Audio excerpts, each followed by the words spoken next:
Welcome back to another episode of Just One Fern. Fantastic episode for you today. Why do I keep saying episode? I think I've done that the past 5 episodes. I've said episode. It's because you're always doing that Nick Kroll, the cocaine, the cocaine, and New York. raccoons instead of raccoon. Yeah.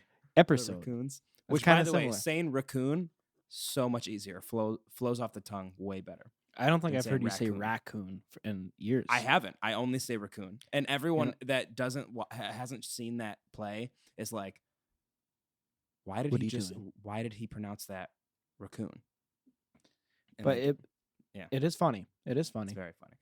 But anyway, we got a great episode for you today. We have Robbie Russell on later. Great interview with him. I feel like this interview flowed so well. Yeah. And it was just the amount of things that he's also doing. Awesome. But we have to talk about topics first before we get to that. So I don't know if you know this, Lucas, but there is a gas shortage in the South right now, and it is causing complete and utter chaos. So a gas line broke. And so like I don't know if it was like the governor or like governors of different states down here were like, all right, go get some gas, get what you need in your car, and then try not to drive a lot this week because we need to fix it, blah, blah, blah. Oh. And of course, everyone panicked. Like, my gas! My gas! And, like, you got so many people being like, my gas is being taken away. Like, so many people are like, thanks, Biden. And like all this other shit. It's like a gas line broke. A line broke. Right. This has nothing to do with anything. It just happened. It happened. And so people were rushing to the gas station to get gas, filling up tubs of gas, filling up plastic bags, like a grocery bag of gas, like filling up their car. Lucas, it was Tuesday night. It was Tuesday night specifically is when this happened, like when everyone started freaking out. And I didn't know what was happening. So I was just like going to the gym on a normal night. I got in my car. I pulled out of my apartment complex. And there was a line, probably, I want to say a mile long, of cars waiting for a gas station. God. And this was at every gas station along the way. So like I was stuck sitting there like, I can't even get around these people. They're just stopped in the middle of the road waiting to get into the gas station. And that's mass panic. That is like apocalyptic mass panic. Yeah, everyone was going absolutely insane. It was almost like COVID, when COVID like hit and everyone's like, go get toilet paper now. Like right. Rush to the store, you know? I love people buying more gas than they need so other people can't have the gas. That's how are you? I want to know how you're getting it from your plastic grocery bag into your car. Yeah, like Yeah. You're gonna siphon out the gas, you disgusting human being. That's gross. Like, I love that idea. Oh, hey, everybody, we've perfectly rationed all this gas, so only take what you need. That's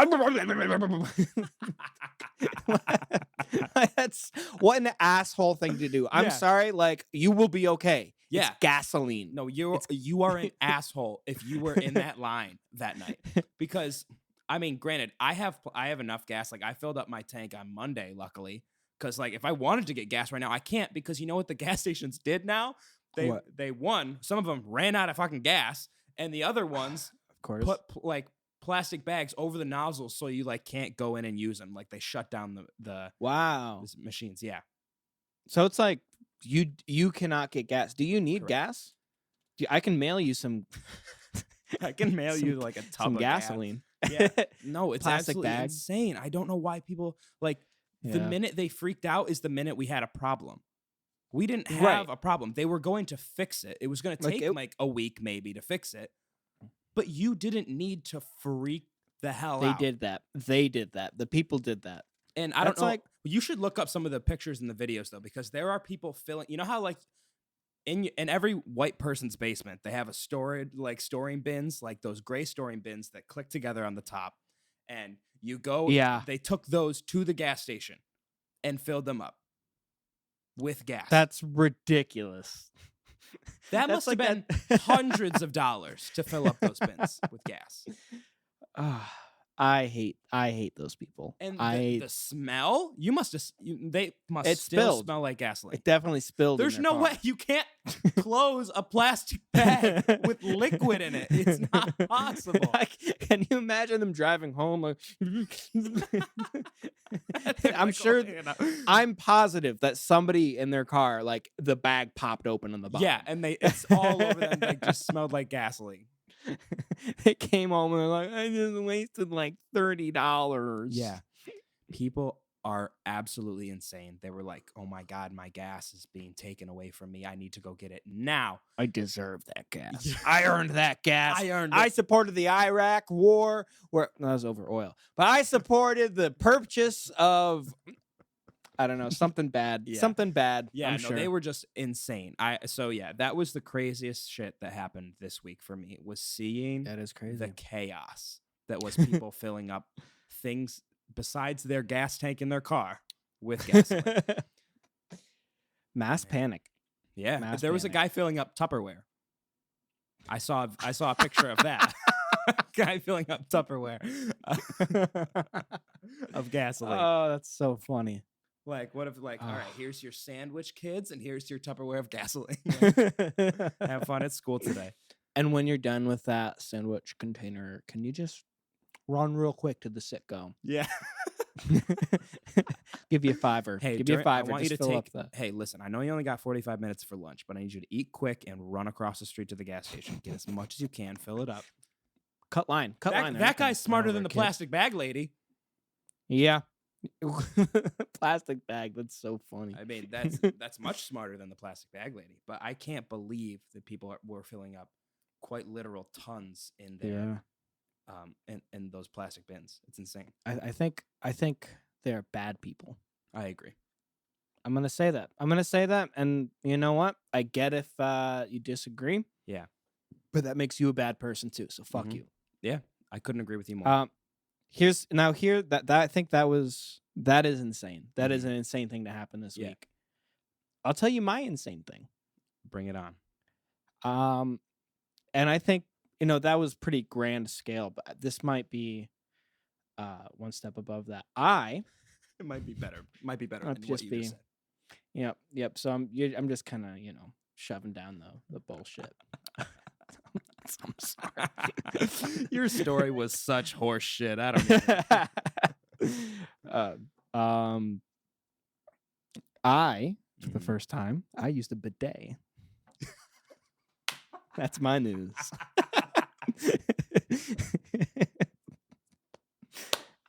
Yes, this is the shit I needed. All right, tell me about This is world changing. This is bigger than the gas. You're right. This is bigger than the gas, dude. Shit over gas. I'm telling you right now. You used the bidet. Did I send you the video? You did. There's a video. I totally forgot about this. And we should put it in because it's really funny.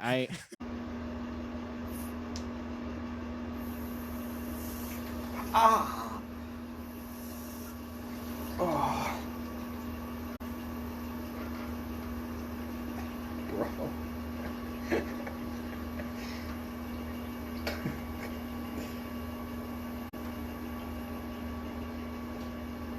So cold. Because there's this big knob and it goes up to like 9. Yeah. And it's like how much water pressure there is. So Yeah, I'm and like, you of course did 9, right? Thank God I didn't, Aaron. It was crazy. I was like jet fuel. I was like, okay, 9 is probably like it can't hurt because they wouldn't put it on. So I was like, okay, 5 is probably all right. 5 was not okay. 5 was not. 5 was going. 5 was where 9 should have been. 5, yes.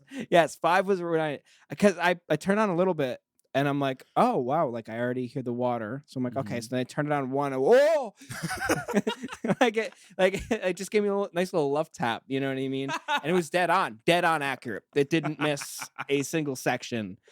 Where did you use a bidet? My friend Michael, I went up to Albany for the weekend and he just has a bidet there. Wow. It's like a little Bidets electronic bidet. I was shocked because I originally thought like a bidet was part of like you had to buy a toilet that had a bidet, but you can just buy a bidet and put it, like attach it to your toilet. Yeah, I think there's both.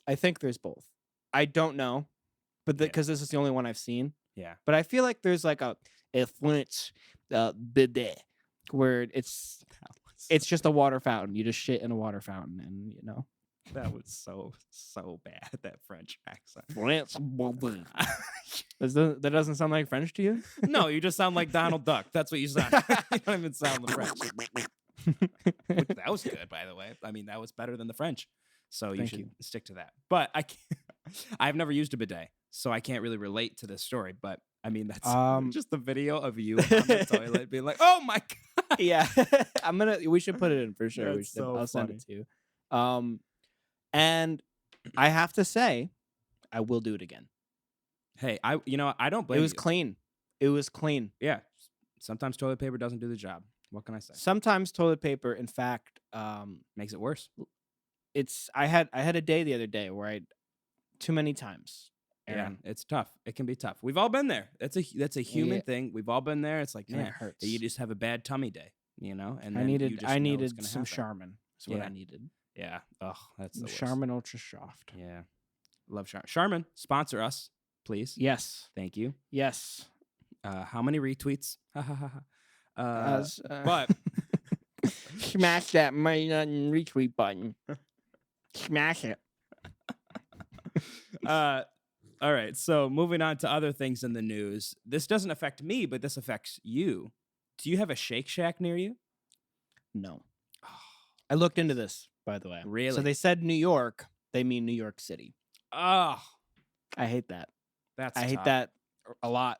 I love Shake Shack. What Lucas is talking about, their Shake Shack is giving free fries with any order to people who have their vaccine card. Mine's right here, by the way. If you're wondering. I'm proud of I had it ready. You Mine's sent me. over You said free fries, and I was like, oh, well, let's better find my fucking card. And I looked it up, and it's like, yeah, no, you just can't because it's only New York City. Well, is it just because there's no Shake Shack near you?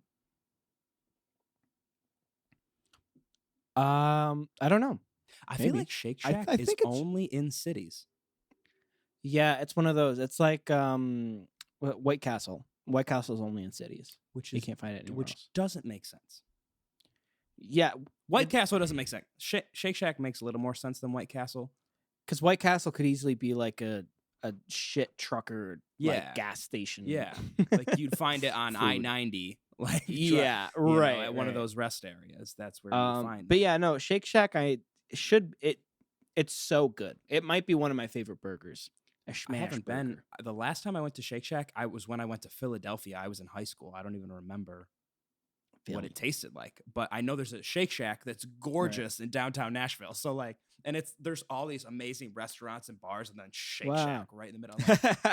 Like, how do they do this? Maybe they're like, hey, we're gonna be a chain, but instead of spending money on little restaurants here and there, let's just make one giant one in every city. Which is kind of brilliant. Honestly, that's really smart. That is really smart.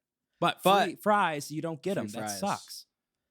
However, it's not my favorite type of fry. I kind of have a thing against. So it's like the squishy. What are they called? Like, they're not curly fries, but they're like ridged. They're like the fries you'd get with your school lunch in high school. Are they like potato wedges? No, not like they're crinkle fries. Crinkle fries. Yeah. Yes. Yeah. I don't like crinkle fries. I'm not a huge crinkle fry fan either. I love smiley face fries though.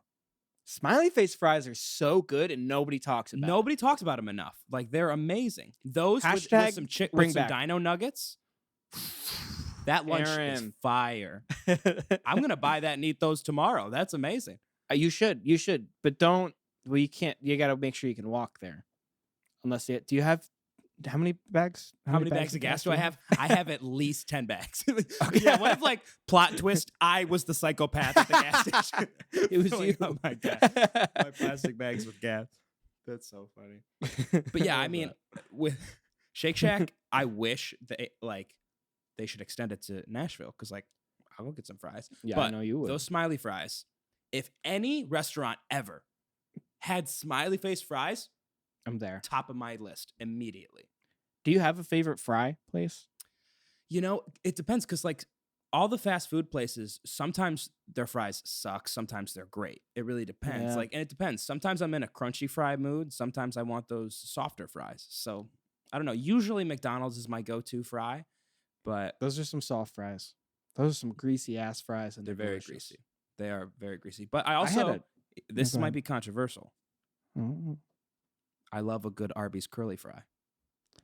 You know, Aaron, I gotta say this. Arby's gets way too much shit. I agree. Arby's is goddamn delicious. Yeah. Yeah. Not only is it good, it's Mhm. kind of fresh. Like it's kind of like Yeah. it's kind of like It's I good. might get, It's I might good. go just get Arby's. I Like, don't and not feel that bad mind- about it. Like, people are always like, ugh, Arby's. Like, why? It's so, like the why? curly fries. First of all, people are going to get real mad about this. They have so when McDonald's has their Shamrock Shakes, they Mm. have their own Shamrock Shake that Really? has Andy's candies in it. What is Andy's candies? They're like chocolate mints, and it makes it, a million times better. I'm sorry to say it. I love a good That sounds Shamrock good. Shake, but it's Sounds fire. really good. It's delicious. I'm on Team Arby's here. I haven't even had that, and I'm sure it's delicious Yeah, because it's so everything good. there is And really it's good. bigger. Their cup sizes are bigger, and I like it a lot. Did you see what they did? Like an anti-vegan thing, like advertisement Arby's? thing. Arby's, yeah, it was Just because they have anti- the meats, like Because they're they have the "Nah, meats." fuck the Like, vegans. Yeah, it was like super anti-vegetarian, anti-vegan ad promo, and it was hilarious. It was so funny. That's amazing. I mean, And I'm like, that is That's so so smart. funny. People who are going to Arby's are definitely not that market. Well, like you're they're not vegan. alienating anybody. You know Yeah. they're not vegan because their slogan is "We Yeah. have the meats." So Yeah, there's no seriously. way a vegan's going Like, there. I thought that was so smart. Made me laugh. But yeah, I'm gonna say Arby's fries, amazing. Very good. They might be my favorite. They might be Really? What are your They're other definitely top go-tos? 3. McDonald's fries are great. Mhm. You know, they were really great until I had a nightmare about McDonald's fries. You had an I swear to Lucas, God, you might eat McDonald's too much if you're having nightmares about their fries. It genuinely made me stop eating McDonald's as much. I'm not Wow. even kidding. I'm gonna go over it really quickly Yeah. because it's a long dream. All right, speed through. I had this dream. I would go outside and there was this plant Mhm. that smelled good, and you would eat it, and it was Mhm. delicious, and it was just McDonald's fries. It was like McDonald's fries grew on this plant outside this Okay. bush. Yeah. So McDonald's the fry bush, and I'd be, and I'd eat some, then I'd come back out, I'd eat more, and I'd keep eating them, and then eventually, the more I ate them, the more I lost consciousness, and I went into a walking coma. And I woke up years later. My parents had to drag. It was like heroin or something. Like, my parents had my to drag me out of this bush from Yeah. eating McDonald's fries. And I woke up on vacation. And I'm like, where am I? They're like, oh my God, finally you're back. Isn't that terrifying? I'm concerned. That's horrifying, Lucas. That's a crazy. Granted, I've had insane dreams, as we know, but that's nuts. Yeah. So that scared the shit out of me. So whenever I have McDonald's fries, I think of that and I go, oh, I don't feel good. Yeah. I feel scared. You're like, it scares me. I'm just terrified that this is going to It kind of kill me. scarred me. I'm not gonna lie. Yeah. Okay, so McDonald's fries, Arby's fries, Mhm. and if you've had, what are they called? They're on I-90, and I've never seen them anywhere else. Checkers. Checkers. Yeah, they're only Checkers there. fries are really good. Very weird. Well, actually, I think there's a Checkers around here. Really? Yeah, the South has every fast food. Like upstate New York has like some that they don't really have around or whatever. They got Yeah. everything down here. Like there's no. Do you have like Hardee's or Carl's Yes, Jr.? Hardee's literally right down the road. I've never been to it, but That's it's insane. Right down the road. What about? I mean, you probably don't have. What's the burger place in California? Oh yeah, we don't have In-N-Out. In-N-Out. That's what I'm thinking Which of. I need to have In-N-Out at some point. Like that looks so goddamn good. I've never had it. Neither have I remember I went to LAX and JustOneFern my trip mission to was to LAX, find and it. We'll go to. Let's go. Let's do it. I was in LAX and I couldn't find it, but eventually I saw it on the map, and then we ran out of time because the layover wasn't long enough. Damn. Because LAX is huge. If you've Yeah. ever been in LAX, you can get lost. I've never been, but I don't doubt it. So 2 real quick things. In November, it's going to be the 20-year anniversary of the Xbox. And I feel like we should do something for that. We should celebrate in some way. Just keep that on the radar. Yeah. Something should happen. I'll do something. And the biggest story of today, this will come out on Monday, but today is Thursday. It is Stevie Wonder's birthday. Happy birthday, Stevie. The King Stevie Wonder. Love him to death. His music just always brings a smile to my face whenever I listen to it. He is amazing. Aaron, do you have any favorite memories of Stevie? I do, yeah. My favorite Stevie Wonder memory is when someone was about to bump into him on stage and he moved out of the way. Shouldn't have been able to do that. That's he's insane. blind. Doesn't make sense. Where does that come from? Mm-hmm. What about you? Mine is when apparently him and Shaq lived in the Mhm. same apartment building. The Stevie's like at his mailbox or something. Mhm. Shaq walks in the door. Stevie goes, "Hey, what's up, big dog? How you doing, Shaq?" Did he feel the vibrations? I don't think so. I mean, Shaq's he's a big guy. He's a big but guy, but still. like, then I heard something about he drove a car. Maybe that's like a Did a you hear theory that he one? kind of drove a car. Yeah, Yeah, he backed out all of the driveway. very weird things. I don't know. So Stevie, But it's I very funny. love Stevie. I love Stevie. Those conspiracy theories that he's not actually blind make me die laughing. I just think they're so funny. It's so fun. Like, They're so imagine if he faked it. Imagine. Yeah, just Well, the the thing is, it ultimate wouldn't matter. prank. He's still amazing whether yeah, or no, not he's still a blind. great musician. It has nothing to do with his eyesight. Like, So I need that one up. I'm like, well, he probably could see. Like, I mean, well, if I was blind, I'd be amazing. if I was too. blind, I'd be an even better musician. Like, what are you talking about? Oh my God. But yes, happy birthday, Stevie. Thank you for making incredible music and sharing it with the world. But Yes. it is time. It's been a little bit. It's been like 2 weeks since we've done this. It's time for Is It Weird? Hell yeah. I've been missing it. I've really been missing it. Is It Weird is like, it was like my favorite thing every week to do. Like, I just look forward to it because these people are crazy. All right, so we're going to start out with What this we one. got? Is it weird that sometimes I'm grossed out by meat?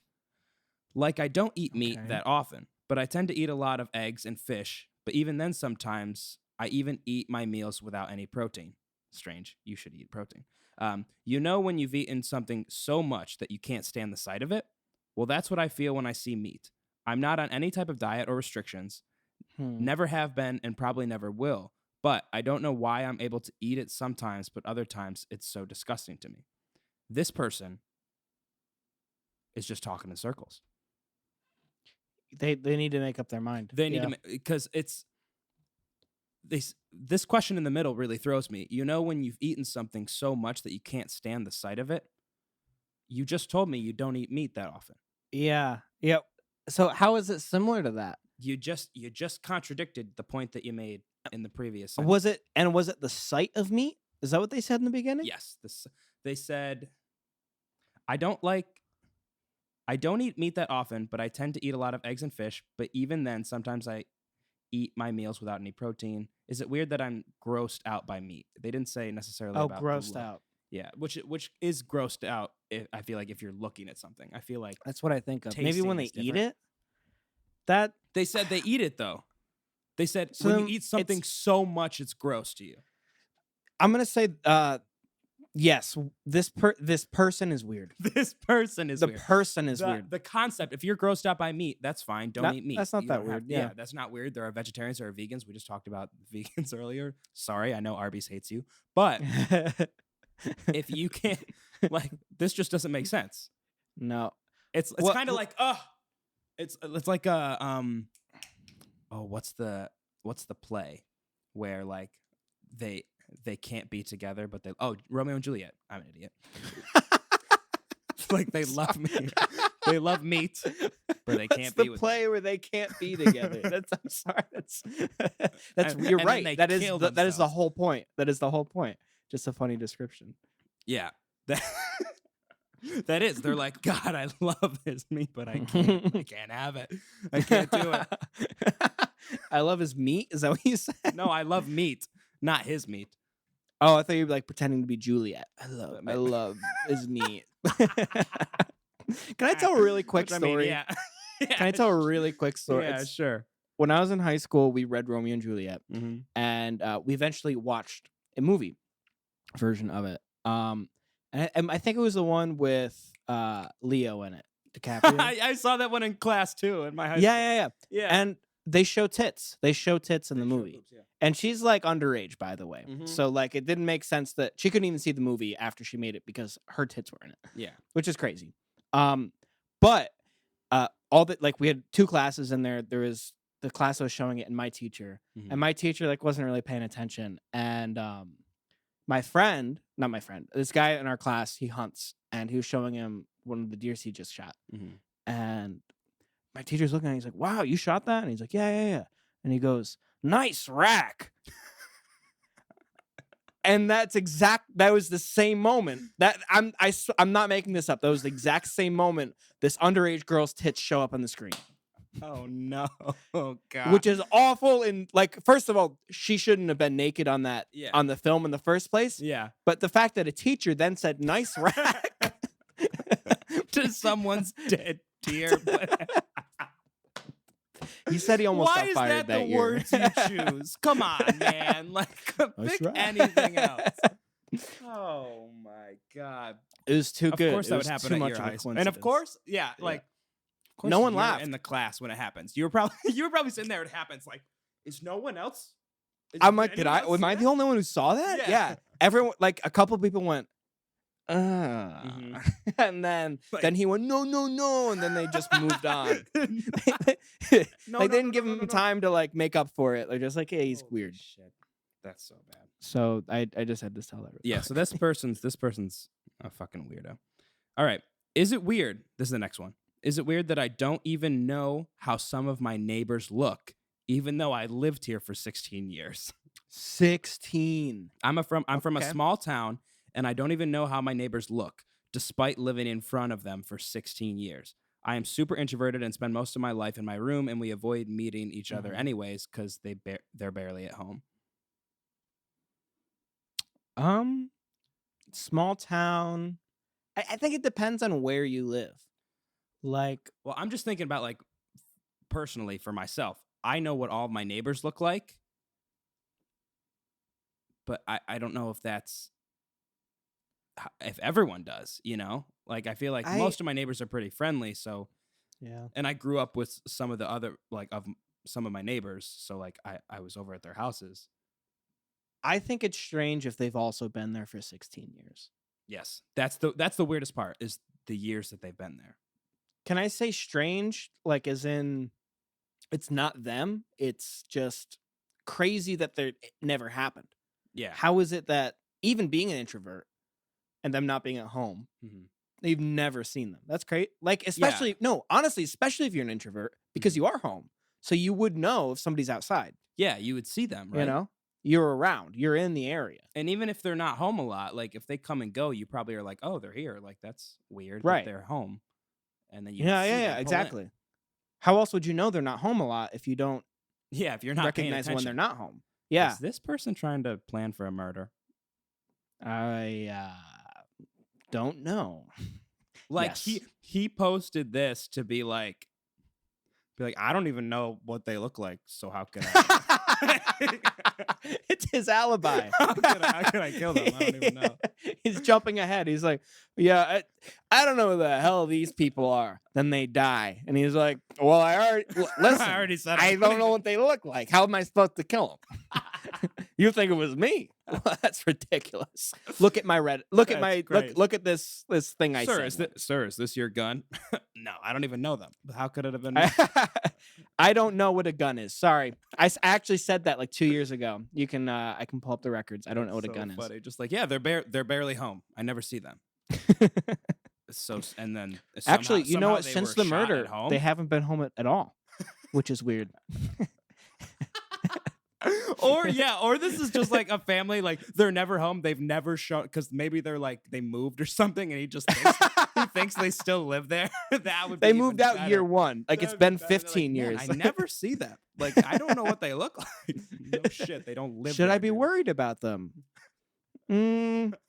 Nah, No, I'll I'm ask an somebody introvert. else. I'm not gonna Yeah. worry about them. No, it's me. It's me because I don't go out. Well, it's funny because the comments below say he's not weird for like not knowing.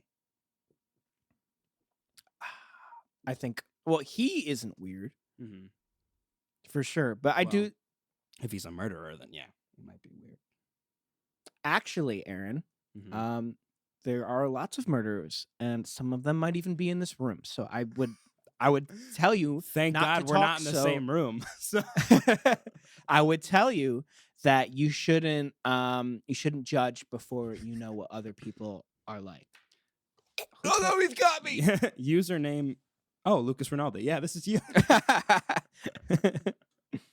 Oh my God. Well, yeah, I think he's weird, personally. But I'm gonna say he's not weird. So it's a 50-50. I'll take a 50-50. We haven't had a 50-50 in a while. I feel like some of these are so extreme where we're like, yeah, you're a goddamn weirdo. Yeah. All right. So today's interview by Robbie Russell is brought to you by Sense Memory. After COVID-19 shut down, the theater industry, shut down indefinitely. It's finally starting to come back a little bit. But owner Caitlin Krall turned her artistic energy into creating her small business, Sense Memory. Sense Memory is the crossroads of clean burning, homemade, natural scented soy candles and hand curated playlists. Sense Memory has over 10 candle variations featuring titles like This Is What I Imagine Harry Styles Smells Like, Cozy as Shit, The Candelorian, and I Heart Nick Miller, with new scents being announced each month. Definitely go check those out for updates because they're constantly changing. Different candle scents are being added. Every candle comes with a playlist, and a portion of each purchase is directly donated to an arts organization or theater every month. Absolutely incredible. You can find more information on Instagram at Sense Memory and on TikTok at Sense Memory by Kate Krall. Or you can purchase your own candle at CaitlinKrall.com/Sense Memory. Thank you for shopping small. Let's send it over to our interview with Robbie Russell. We'll see you next week. All right, everyone. Today we have Robbie Russell on. You probably know him from his many TikTok, Instagram, Facebook videos of him if he was on insert song here. That's kind of what made you blow up. That's how I know you. And you also probably know him from his newest EP, Cupid's Target. Phenomenal EP, by the way. I've been listening to it all week preparing for this, and it's just phenomenal. So fantastic job with that. How are you? Welcome to the show. How are things going? I'm doing great, man. That was a fantastic intro. Appreciate that. Yeah, man, life's been good. Just doing what I can throughout this pandemic time, waiting for all this to be lifted. Yeah, exactly. Mhm. I saw that you did a live show recently. What was that like in this pandemic time doing that live show? It was pretty sick, honestly. I mean, like, to be honest, Nashville hasn't really slowed down like you would think it would. But no, I mean, it was cool. I mean, of course, like, wore my mask whenever I wasn't on stage, like, Yeah. Mhm. was courteous around there. But I mean, as far as like the venue itself having capacity rules, I mean, we packed it out. So Wow. it was a sick show, and I'm definitely ready for more this summer.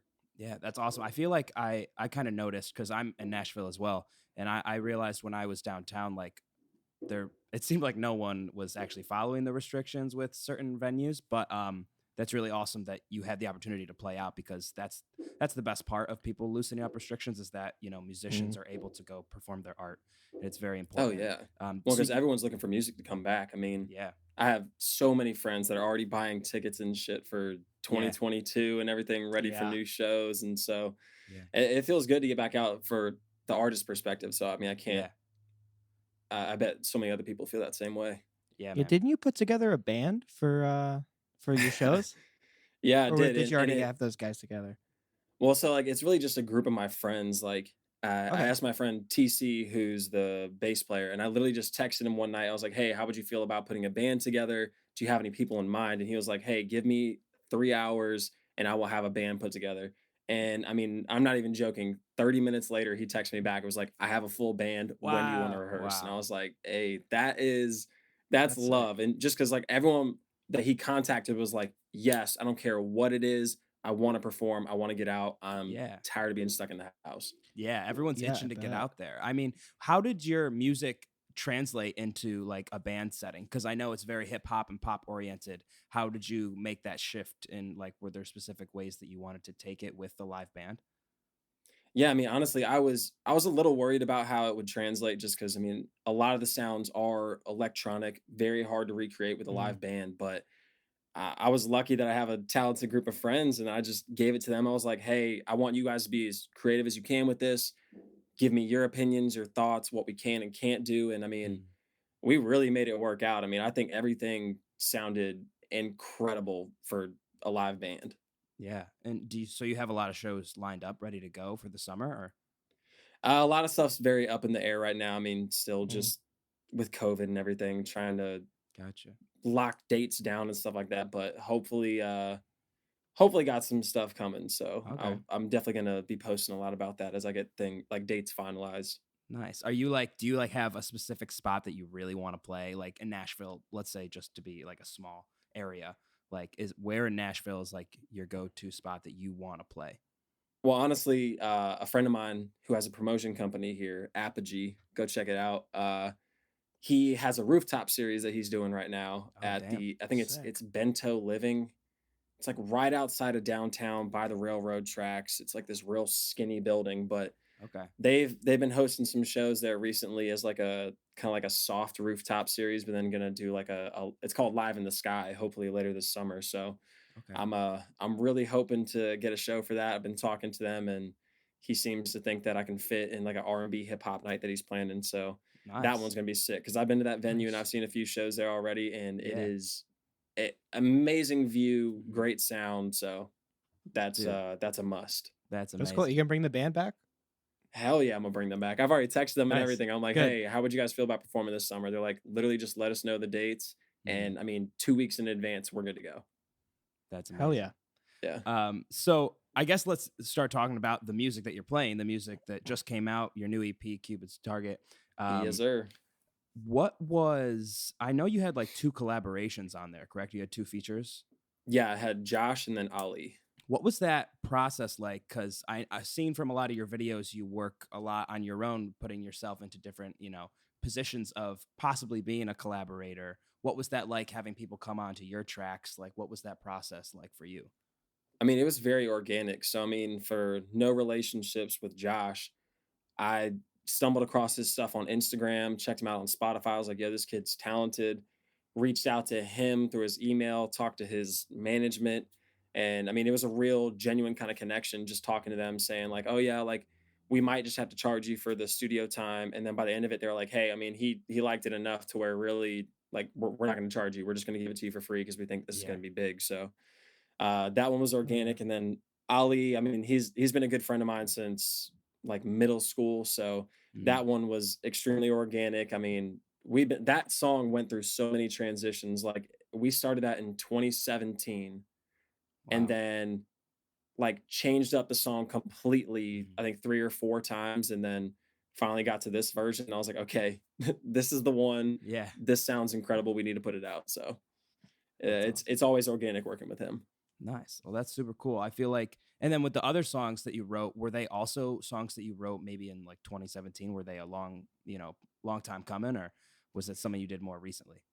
So basically, every song except for Icy, like that one was old, but all the other ones were early 2019. Hmm. I was in like a real kind of dark space, like really just feeling Mhm. like, I don't want to put my life to the side anymore. I need to focus on Yeah. me, focus on music.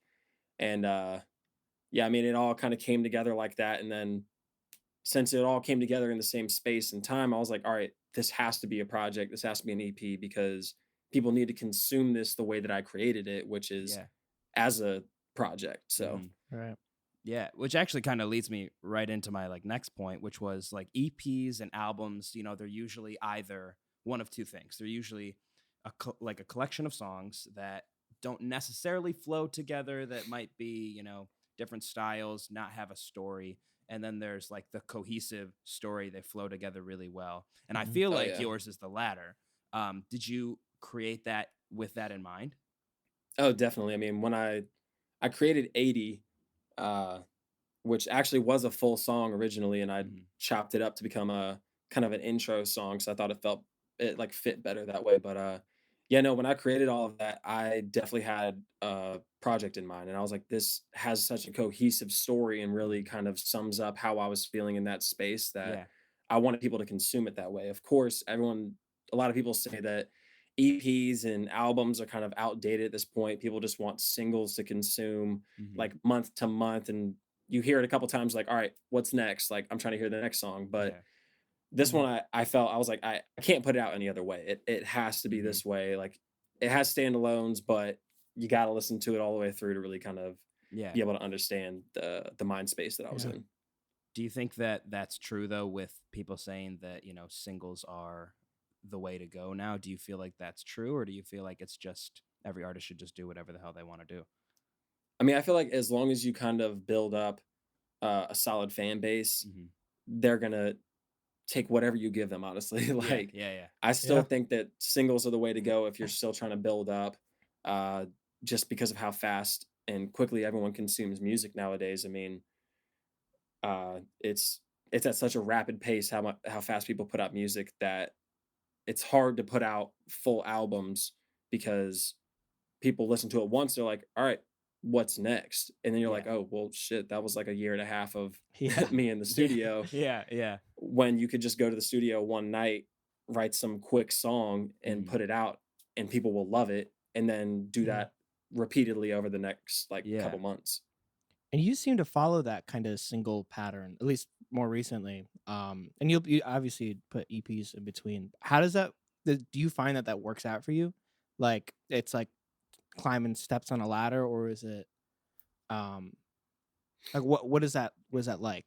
Does it work out? Well, honestly, like I just like to put out EPs after a certain point because where the way I create a lot of my work is it's as a body of work and not just solo songs. Hmm. So I like Right. to personally put that out. But whenever I have those kind of fun songs that I've written in a different space, or I go into the mindset of like, okay, this is just gonna be like a one off, not like a one off single or anything like that, but it's not gonna fit with a body of work. Hmm. Um, then I just right off the bat know, okay, this is gonna be a single, and then if I'm writing to multiple songs at once and they have that cohesive feel, I'm like, all right, Mhm. this is gonna be a project. So I So like, like to what about an kind of album? balance Like, it. do you see yourself like doing that? Because I know you released one 2017, but like, would do you see yourself doing that again in the future, or is it kind of EPs right now? Oh yeah, no, I mean I definitely see myself doing that. Like I think I have about 2 albums fully written that I Wow. don't really wanna put out right now just Hmm. because it's some of the best stuff I've written, and I'm still at that point where I'm building up to where if I put Mhm. out an album, people might listen to it once, and Hmm. then they're looking for something else, like I said. So, Yeah, yeah. I definitely wanna hold on to those songs. They might be a little outdated by the time I put them out, but that's where I'm hoping that when I get to that point and I have these songs, I can work with other people to help me kind of, like, revamp them, bring them back to life, and Right. Yeah. kinda make them more modern, so Yeah.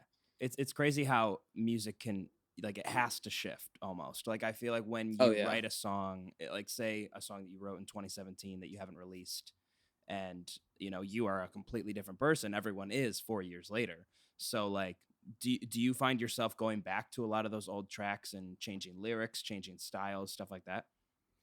At this point right now, I mean, I have them finished and I've left them alone. Like I have Gotcha. them on a hard drive. Yeah. They're there and they're going to stay there for a while. Gotcha. Because at this point, I want to keep moving forward Hmm. with other songs and kind of creating my sound a little more. And then whenever I get to that point where I can go revisit those, I want to be able to take what I've learned from the new sound, the new songwriting, and bring that back to those songs that I originally thought were good enough to be an album and Yeah. see if I can kind Right. of make them a little more modern to fit my sound now.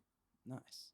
Well, that's awesome, dude. And I feel like, this growth that you've had on social media, especially, has just been insane. Like, I feel like you came out of nowhere, but you've been doing this for so long, actually. And it's just really cool to see people that have worked really hard on their music Yeah. get that recognition on these sites such as TikTok and, Instagram. And so what was that like? Like, when did that happen where you all of a sudden got a bunch of followers? Like, what was that process like? Was there a moment? Yeah.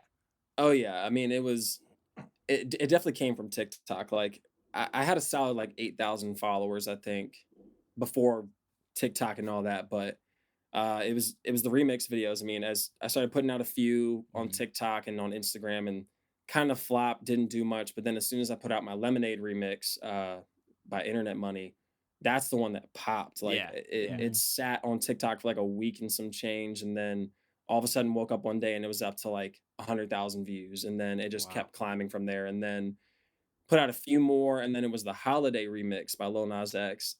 That one, first one to hit 1 million. So I mean, of course, that one was big, but yeah, I mean, I'm at like 11.5K followers now. So I mean, that growth definitely came from TikTok, and so it's nice to see that translate from one platform to the next. And Andre Drummond commented on your Lemonade video, right? Yep, he did, and I never got a response from that man. He definitely ghosted me. Come on, no, Andre. I guess he's busy with playoffs coming up, but but yeah, no. When that happened, I was dumb hype off that. I reached out immediately, tried to play it cool, and he responded to my stories. Like he reposted my stuff on his story. Oh, sick. Oh shit. But like never responded to my DMs, and I was like, damn. All right, well, it was worth a shot. But yeah. I mean, if you didn't take the shot, you know. It would have just been a waste. Yeah, it's like, all right, you can't just let that opportunity go. Yeah, exactly. How do you like pick your songs, like the ones that you're gonna remix? It's really just based off of what songs are popular right now, but also which ones I kind of gravitate towards. Gotcha. So like, I'm not gonna go if there's like some, like, no shade to Taylor Swift, but if there's like some big Taylor Swift song out right now, I'm not just gonna be like, oh, let me go do a remix to it just because it's big, because I don't necessarily fit with that sound. So it's really what's big on TikTok, big on the radio, and what I'm feeling. So that's where all that comes from. And when you're like writing all the different parts to it, do you try to put in your own flair while still sticking to the theme of the song? Like how is, because I noticed you do that a lot, but I want to know how that process works like in your head as well. Oh yeah, I mean, like I try to take it from a different approach. Like of course stick with the same theme, but lyrically and like the melodies that I go for, I want to try to say, all right, they kind of had these basic melodies, this kind of bass line right here. Let me see how I can kind of expand on that to make it like a little more extra, a little more like kind of boom in your face. But at the same time, people listen to it and are like, wow, like this is good. Like this actually did kind of up the song.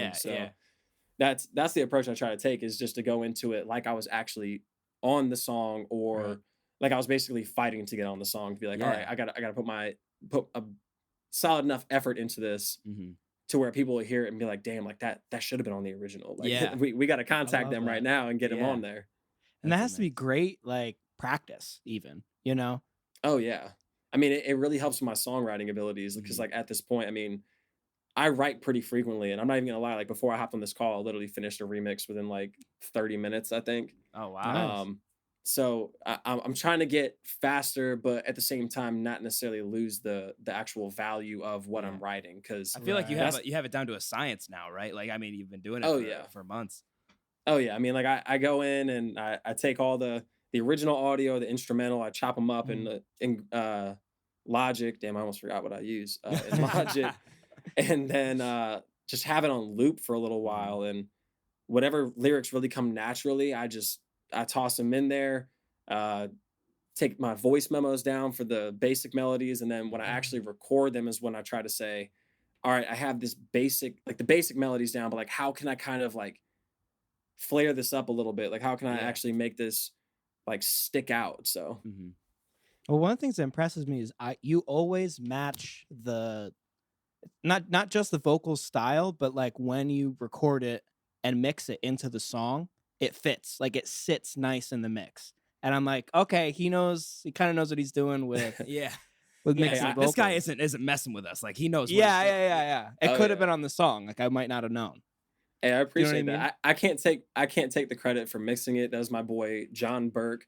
I met him like last summer, and I've been sending him my stuff ever since. And so we've worked it out to where I'll literally send him the verses, and then like a couple hours later, he's like, all right, boom, here it is. And I mean, definitely sounds clean, sounds like it belongs there. And so that's what I wanted to go for. I didn't want it to sound like I literally just kind of sloppily mixed it myself and then Yeah. put it on TikTok. I'm like, all right, I need this to sound good so that way I can at least put it on SoundCloud and have people asking for it. Like, Yeah. I can't just put it out and have Right. people be like, oh, it would be good if it sounded better, but Mhm. it kind of sounds like shit right now. So Yeah, I mean, your comment section is like, we want another one. Like, give us another one, please. Yeah. So, like, oh yeah. and it has shown definitely the growth that you've had and the success of putting in that work for each video has definitely shown. I think you just hit 1 million likes. Am I correct with that? I hit 1 million likes like I think like 2 or 3 months ago, maybe. Okay, so But yeah, I mean it's still pretty recent, but yeah, I mean any success like that, any sort of milestone, I mean I'm always tracking that stuff. yeah. I'm like, all right, well I hit 200K followers. Well, now I got to get to 250. Mhm. I got 1.1 million likes right now. Let's get to that 1.2. Like Yeah. just constantly reaching for the next thing so I can continue growing and uh continue to expand on my audience right now. Yeah. Do you think that TikTok, out of like all the platforms that you use, do you think that is currently your most important one? Oh yeah, 100%. And which is why I'm trying to start being a little more consistent because I definitely fell off for a little while and started to see a little bit of that impact from not posting as much. But Mm-hmm. it's consistency is key, especially with TikTok. I mean, Yeah. they added in like the 3-minute videos, but really people just want the like 30 to 60-second clips. Yeah. Like Yeah. that's all they want to consume, and then they're scrolling on to the next one. So Mm-hmm. I'm trying to pump out at least like one remix video a week Wow. and just keep people's interest that way I can keep growing because it's one of those platforms where if you're inactive for too long, then like you can say goodbye to your audience and to TikTok putting you on the For You page because Mm-hmm. they'll take you right out of there and put someone else up there if you're not looking. Yeah. I feel like with all the stuff that you keep posting though, like it's such hard work to get all those done. Like it would be Yeah, that has to impossible be to tough. post like, every day or like every other day. Like that'd be insane because there's so much work that goes into it behind the scenes, which makes them so good. But I feel like the impatience of so many people on that app can be tough. Yeah. But Do you have any like? Oh, sorry, I'm gonna cut you off, Aaron. No, I was just gonna ask, how are you moving? Like, how are you planning to move all those followers that you have on like TikTok to your music? That's a great question. Well, as of right now, I mean it's kind of done it itself. Like I think I have like 3,000 followers. I feel like I might be saying that wrong. 3,000 followers, I think, on Spotify right now. I had maybe like 300 when I started doing the remixes. Like Wow. it's slowly starting to kind of trickle over, but it's really the big videos. Like when I do like a big song like Holiday or Lemonade or What You Know About Love by Pop Smoke. Yeah. Like it's songs like that when those go big, that's where I see the most people translate over because of course more people are seeing it, more people are going over. As of right now, like a lot of my videos are just kind of hitting my audience, like the people that actually follow me rather than the For You page. So I'm not seeing as much of that reflecting onto Spotify or Instagram, but I mean, as of right now, I'm just going to continue pushing the remix videos, and then I'm going to start putting out more of my own content, kind of mixing that in there, showing that I'm out here performing, doing other stuff. So that way, as long as I'm mixing it into the content that people want to see, I'll get those few people who see it and say, oh shit, he is actually out here doing other stuff. Like, let me go check out his music. And then I have people DMing me on Instagram saying, hey man, I saw your videos on TikTok and checked out your original content and I love your stuff. You have a fan in me now. So that's what I'm looking for, is that kind of translation over to the people who were just there for short term, but then actually go and check out my content and are now like lifetime fans of mine. So that's the target. That's the goal. Yeah, that's important. That's like, there's this thing called like the super fan, and it's like you can have like you said, you had what was it, like 3,000 followers or something, but like compared to you, I see it right here, like 8,000 monthly listeners. That's really good, like ratio. Like if you think about it, like followers to monthly listeners, that's people who are gonna come back. That's like people you can count on. You know what I mean? Oh, of course. And so it's just about kind of balancing that and keeping that. And so while I just put out an EP, that's why I'm gearing up to put out like a deluxe version of it. So that way it's not just I put out something and then I slowly watch like my monthly listeners just decline. I can then when I start to see it decline, I'm like, all right, boom, let me hit you guys with something else, and then Nice. hopefully see it go back up. And so I'm trying to get like a little bit of like a wave movement going, but have it slowly start moving up. Yeah, man. What can we expect from that? You said the deluxe EP. Yeah.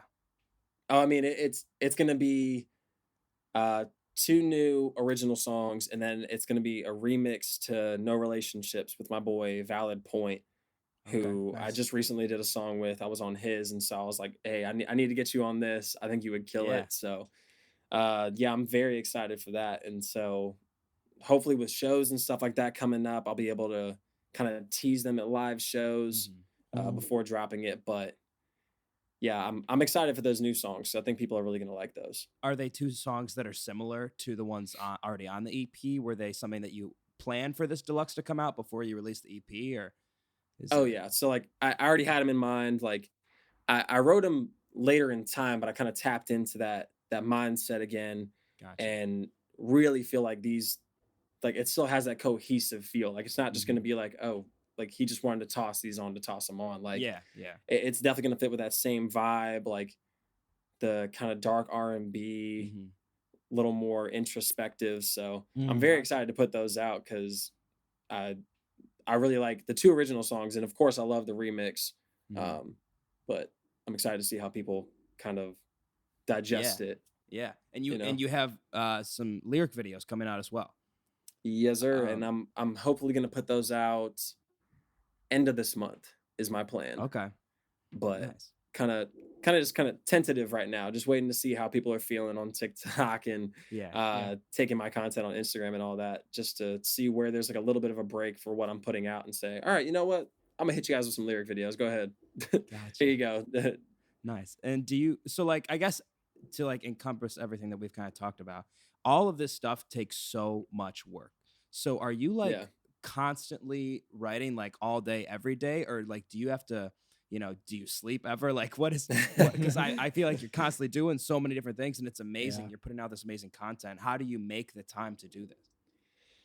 Dude, it's really just about organizing my priorities and all that, and saying, all right, like I could just sit around and like play video games, or I could go out and hang out with friends tonight, or I can just like sit on the couch and watch a movie with my girlfriend. But like, it's really just finding that time to say, all right, you know what? I'm going to go home and I'm going to record tonight. Or just in little gaps during the day, I'm like, all right, I'm going to go in the back room real quick, and I'm going to write. I'm going to write some stuff. And, just it's trying to find that balance between like work and real life. Yeah. Like, just it's hard. That's tough. Yeah. Well, especially because with music, if you want to make it, like you have to put in the time. You can't just put something out and expect it to blow up and be like, oh, why didn't that do big? I thought this was going to be big. Like, it's like, all right, that didn't do well. Let me keep working. Like, let me keep pushing. That's why I'm not just sitting on one remix. I'm like, all right, I put out one and I got 2 more in the vault ready to go. Yeah. For the following week or whatever. So it's just constantly building up, finding the time, and just trying not to let myself slow down. Like I gotta keep moving, or else I'm gonna get stagnant, and then that's when you lose the momentum. Yeah, man.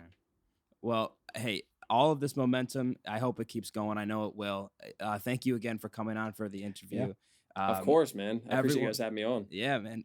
Go listen to his new EP, Cupid's Target. Check it out. Robbie Russell on all platforms. Absolutely incredible work, man. And thank you again. And we wish you the best of luck and everything around Nashville. Let me know when you have a show, and I'll definitely come out and I'll see you. So for sure, man. Thank you so much. Of course, guys. Hey, appreciate you guys. Go stream the EP. Follow me on TikTok, Instagram at I'm Robbie Russell. And thanks for having me on, guys. Awesome. Absolutely. All right, man. Well, we'll talk to you later. All right. Sounds good.